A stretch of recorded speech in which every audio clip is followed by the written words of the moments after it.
What's on, ladies and gentlemen? My name's Ross, I like games, and today we are continuing our look at all the new cards from the new Keyforge set, Worlds Collide, and I'm delighted to say that today we get to look at Untamed. Shout out at the beginning for the lovely folks over at dexofkeyforge.com who have done a wonderful job of collating the images, and hey look, we've actually got clear images now. Yay! Life is good, etc.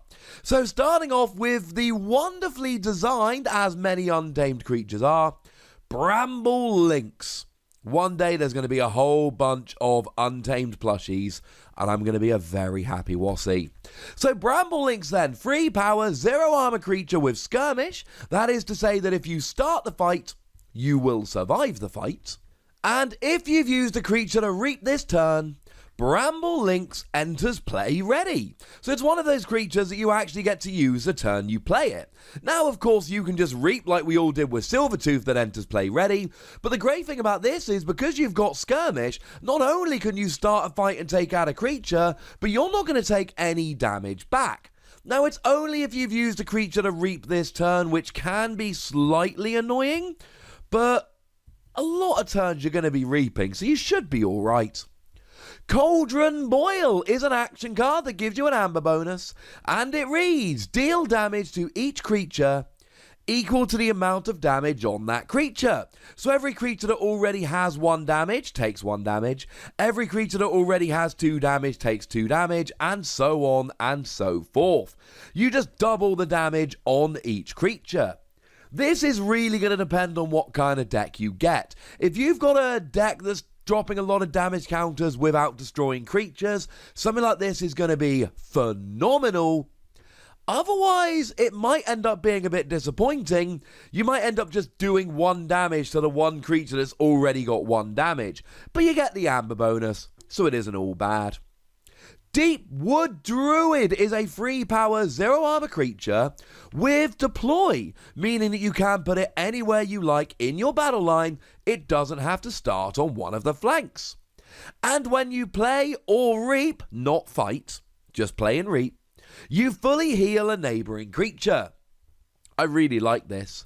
If you've got a really good creature or a really powerful creature and your opponent is struggling to take it out in one hit, you can put DEEPWOOD DRUID down next to it, which will heal it completely, and then just keep reaping every turn, gaining an amber while healing. Yeah, it's a 3 power creature, no elusive it can be taken down, but I mean, healing doesn't play a huge role in Keyforge, or at least it hasn't up till now, but if you've got a creature that wants healing, this is going to really, really help.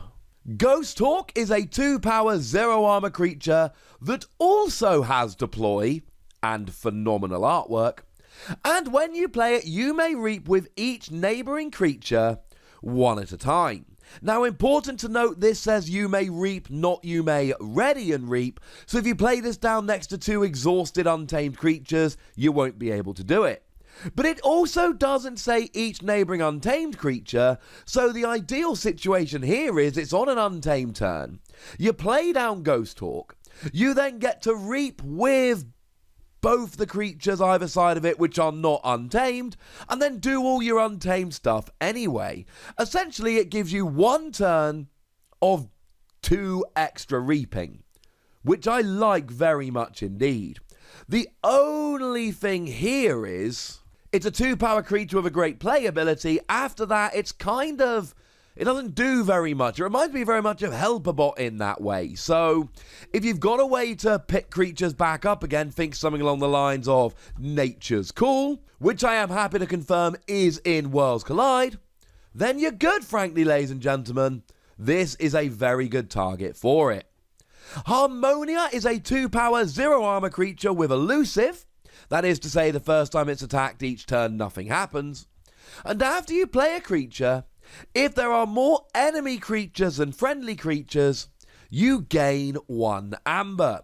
Every time you play a creature, you gain an amber, up until your opponent has the same number or less creatures than you, fewer creatures, and then you stop. This can actually get you quite a lot of amber quite quickly, and I kind of like that. Imprinted MURMOOK is a free power, 0 armor creature with elusive, and your keys cost -1 amber. It's great. We've seen this loads with stuff like MURMOOK, but the thing is, right, MURMOOK came along and it increased the cost of your opponent's keys. That was awesome. This is the opposite. It reduces the cost of your keys. But this isn't Titan mechanic whereby your opponent's keys are also cheaper. Just yours are cheaper. Your opponent will end up going after this because it's a really good card, but for the short term, yeah, go for it. MOLEPHIN is another phenomenally designed Untamed creature, even though it's clearly a shark that derives its name from mole and dolphin, but hey ho.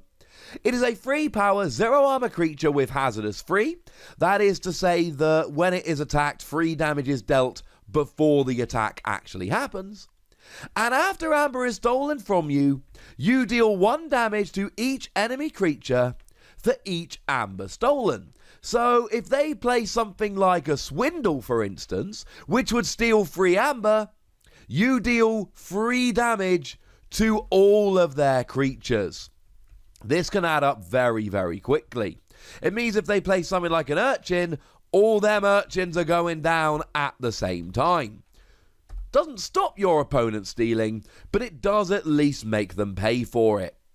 Mystic MURMOOK is a 4 power, 0 armor creature that says each player's keys cost +1 amber. This is a double-sided thing. Your keys will cost more as well as your opponent's. But it really depends on the deck and it depends on the board state. If you're not in a position to forge but your opponent is, this is either going to slow them down or make them pay more. Similarly, if you're playing more of an amber rush deck and your opponent's playing more of a control deck, you're going to find it easier to generate amber, so an increased cost of keys will hurt your opponent more than it hurts you. And under those circumstances, we're good. Plus, when you play it, you deal 4 damage to a creature, which is a not insignificant amount of damage. And I'm going, you know what? This is cool. Song of the Wild is an action card, and when you play it for the remainder of the turn, each friendly creature gains Reap, gain 1 amber. And this really just comes down to what your deck looks like. It's kind of like Full Moon. I've got about 3 decks with Full Moon and a really low creature count. So even though I'm gaining an amber every time I play a creature, I don't have enough creatures to make the most of it. Well, with something like Song of the Wild here, let's say you've got 6 untamed creatures and they're all ready, i.e. you haven't played them this turn, or they've come into play ready. Well, now Song of the Wild's getting me 12 amber when I reap with all of them rather than 6. That's phenomenal. But say I've got 1 ready untamed creature and 2 in my hand, then I play the 2 in my hand, but they're exhausted, I can't reap with them yet. I get to reap with the 1 in play, but it gets me 1 more amber, and actually, it's just an action card that gives me an amber. And there's a million different action cards out there that have an amber bonus, so they just give you an amber. So I'm not terribly impressed. This could be a phenomenal card, but it really does depend on what you actually get along with it. The Fittest is an action card that does have an amber bonus, and when you play it, you give each friendly creature a +1 power counter. Simple as that. Now, again, this is a card which really depends on having a lot of creatures. In a creature-heavy deck, this is awesome. And what is also really good, this is not just untamed creatures. And similarly, it is not just ready creatures. Even if they're just come into play and they're exhausted, this still works just fine. There is a lot to like about this. It's a very cool card, but it's very situational. What does your board look like? But you still get an amber bonus and increase the power of all of your creatures, so there's a lot to be said for it. Unnatural Selection gives you an amber bonus, and it allows you to choose 3 friendly creatures and 3 enemy creatures. They survive. Every other creature gets destroyed. It's kind of like a selective board wipe. Now, once again, the language here, the wording is extremely important. You choose 3 friendly creatures and 3 enemy creatures and destroy each other creature. So essentially you keep your 3 best creatures and your opponent ends up keeping their 3 worst creatures. Which definitely means you are getting the better part of that exchange. So cool! If your opponent's got a large battle line, this is going to be phenomenal. I also like the fact that you can... It's not a complete board wipe, but it's a pseudo board wipe. You get rid of a lot, but you don't have to get rid of your best creatures. That makes me happy. Speaking of making me happy, Unsuspecting Prey makes me happy because it's very much in the line of camouflage. Camouflage... Hey, I'm camouflaged, you can't touch me, unsuspecting prey. No, you're not. And you can see you've got the same creatures kind of in the reeds, in the water. I love the theme going on between these 2 cards. And it's an action card that doesn't give you an amber bonus. And when you play it, you can deal 2 damage to up to 3 creatures as long as they are undamaged. And that could be yours or your opponent's. And that does say 3 creatures, so you couldn't, for instance, do 6 to 1 and just take out a bigger creature. This is nice. It's cheeky damage. Obviously here there's a fairly simple combo to be made with Cauldren Boil, if you can play the 2 of them one after another. And it's fine. It's alright. It really does depend on the board. There's going to be plenty of times where this just drops a bunch of damage. Or worse, everything's damaged so you don't. It's fine, but I'm not in love with it, to be honest with you. Fangtooth Cavern is an artifact that gives you an amber bonus, and at the end of your turn, you destroy the least powerful creature. Now, it's only at the end of your turn, but it always destroys the least powerful creature. If that's yours, it gets destroyed. If it's your opponent, it gets destroyed. Whoever has the least powerful creature at the end of your turn loses a creature at the end of your turn. So you've got to play this well.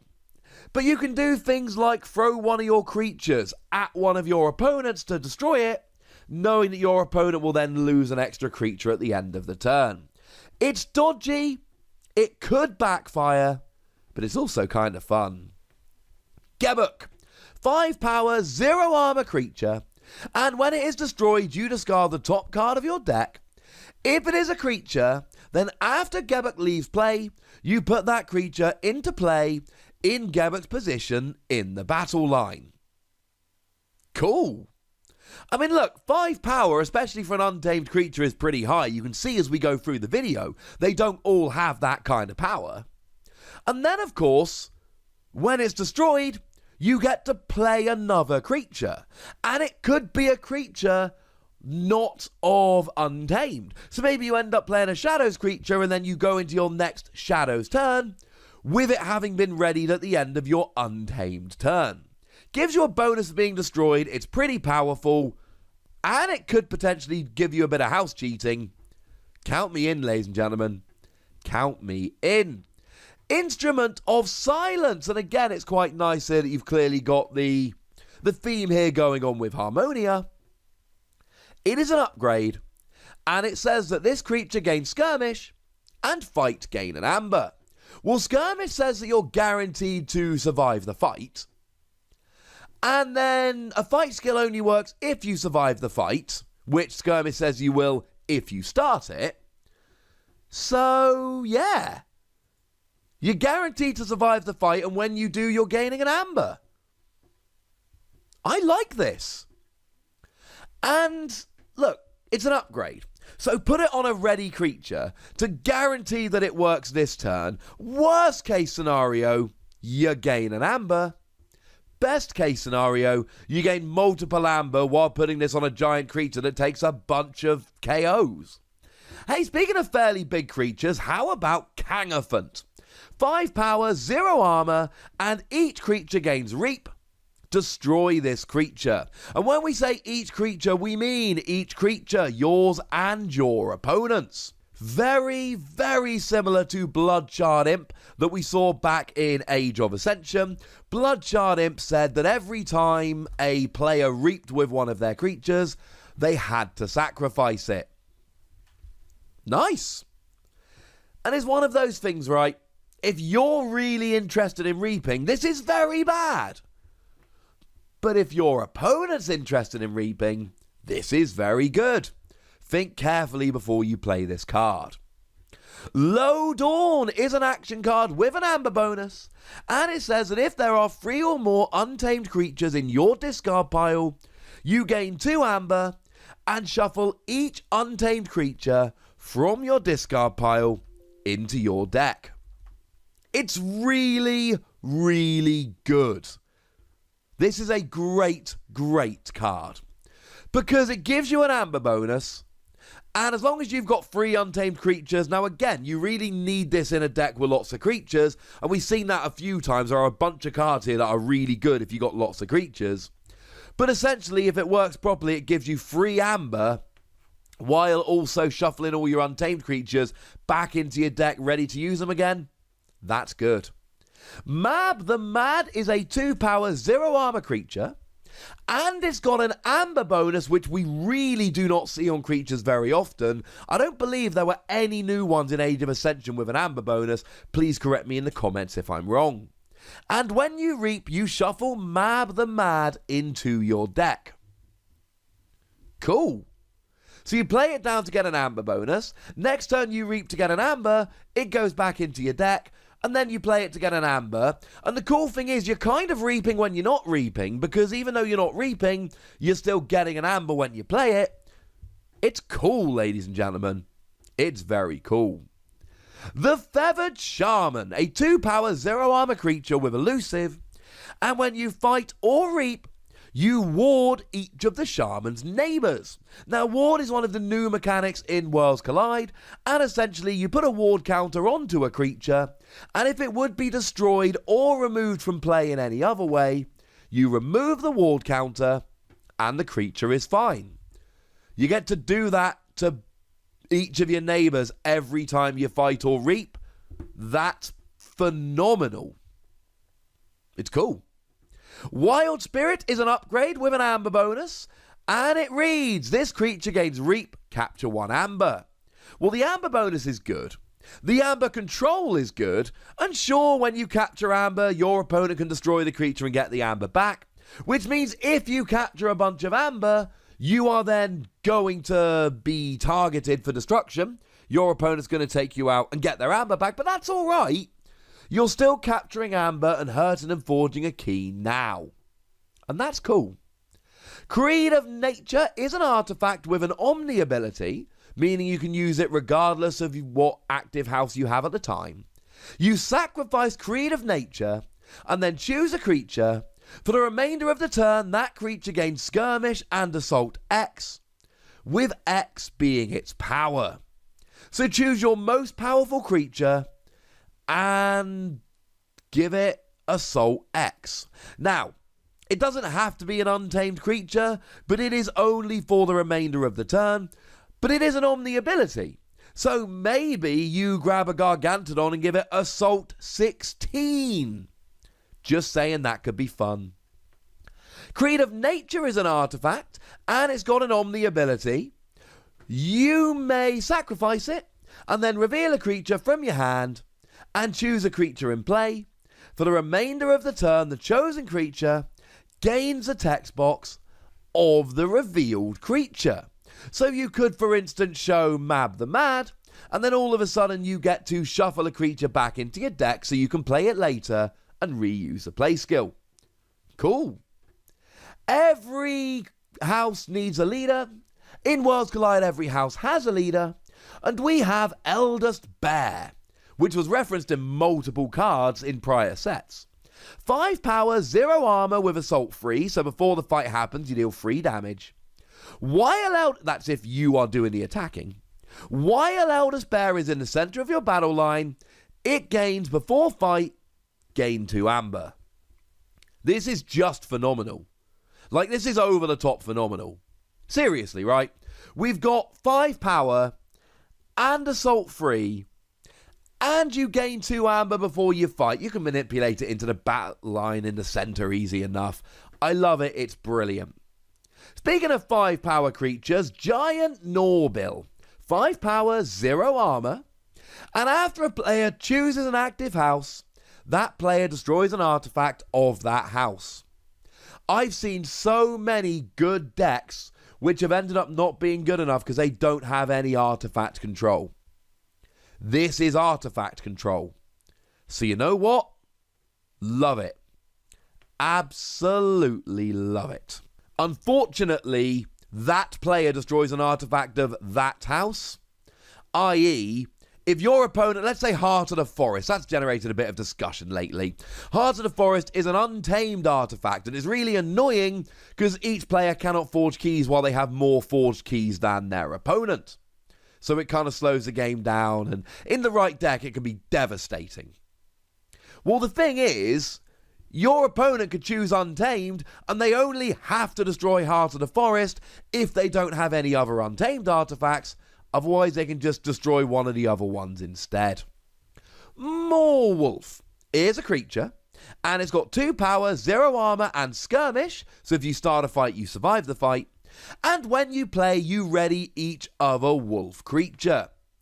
Now, there were no wolf creatures pre-Worlds Collide. I don't believe there are any other wolves. I may be mistaken. Again, correct me in the comment section if you so wish. But what if you get 4 more wolves in a deck? That would be sick. NEPETA Gigantica? Let's go for that. It is an artifact, and it's got an action whereby you stun a creature with power 5 or higher, or stun a giant creature. And what I like about this isn't very much.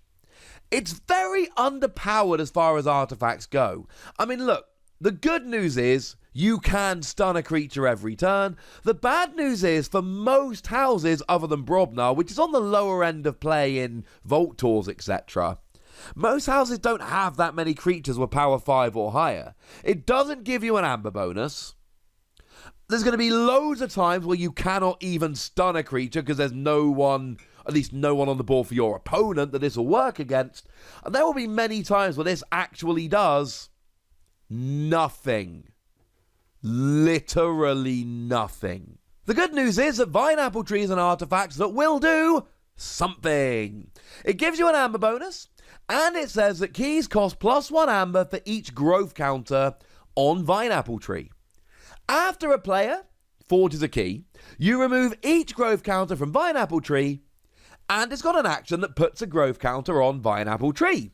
So frankly, if you think your opponent is going to forge the next key, you build up a bunch of growth counters, your opponent pays more to forge a key, and then you forge your next key, and then you don't start building up growth counters until it gets to your opponent's turn to forge a key again. I'm not saying you have to go back and forth, although with Heart of the Forest this would be so good. But Heart of the Forest is not actually in Worlds Collide, so you would have to have it as a legacy card. My point is, you can use this to make it really difficult for your opponent to forge a key, but it could also backfire because after a player forges a key, you remove each growth counter, and keys generally cost +1, not just your opponent's, so this could end up hurting you. And finally, we've got a pair of creatures. Toad is the worst creature we've ever seen. 1 power, couldn't be lower. 0 armor, couldn't be lower. And it can't reap. So it's literally as bad as physically possible. It can fight, but it's so weak it will literally be destroyed by anything, except a 0 power creature with invulnerable, which is technically possible. But even then, it couldn't destroy the creature, so it wouldn't do much good. It's got no skills, it can't reap, it's garbage, but it's a special rare that comes along with Xenos Bloodshadow. Xenos Bloodshadow is a 4 power, 0 armor creature. And it's got skirmish, so if you start a fight, you'll survive. And it's got elusive, So if your opponent starts a fight, the first time it's attacked, nothing happens. And it's got hazardous 6, so essentially, when your opponent tries to break the elusive, they take 6 damage. Then when they try and take you down, they take 6 damage, and then a fight can actually happen. And you've got poison, so if you do any damage, you destroy them. Toad might be garbage, but Xenos Bloodshadow doesn't have to make up for it. And there we go, ladies and gentlemen. Those are all the new Untamed cards that came around or are coming around in Worlds Collide. The set is out on Friday, and we're getting through all the new cards. Links to videos we've done will be in the description, and all the others will, well, they'll be coming along shortly now, won't they? For now, I want to know what you think about all of this. I would love to know your opinions on these cards. Which one do you want to have a play with? So let me know in the comment section. Go nuts! Be nice. And then make sure you like this video, subscribe to this channel, follow me on Twitter at the Wossy. That's where we talk about games, like Transformers, but you know, also a bunch of other stuff. And do please consider checking out patreon.com/PTCGradio, where you can support the channel, get some bonus podcasts, etc. But by far the most important thing, as always, look after yourselves till next time, would ya? Thank you very much for watching. My name's Ross, and you've been watching Wossy Plays.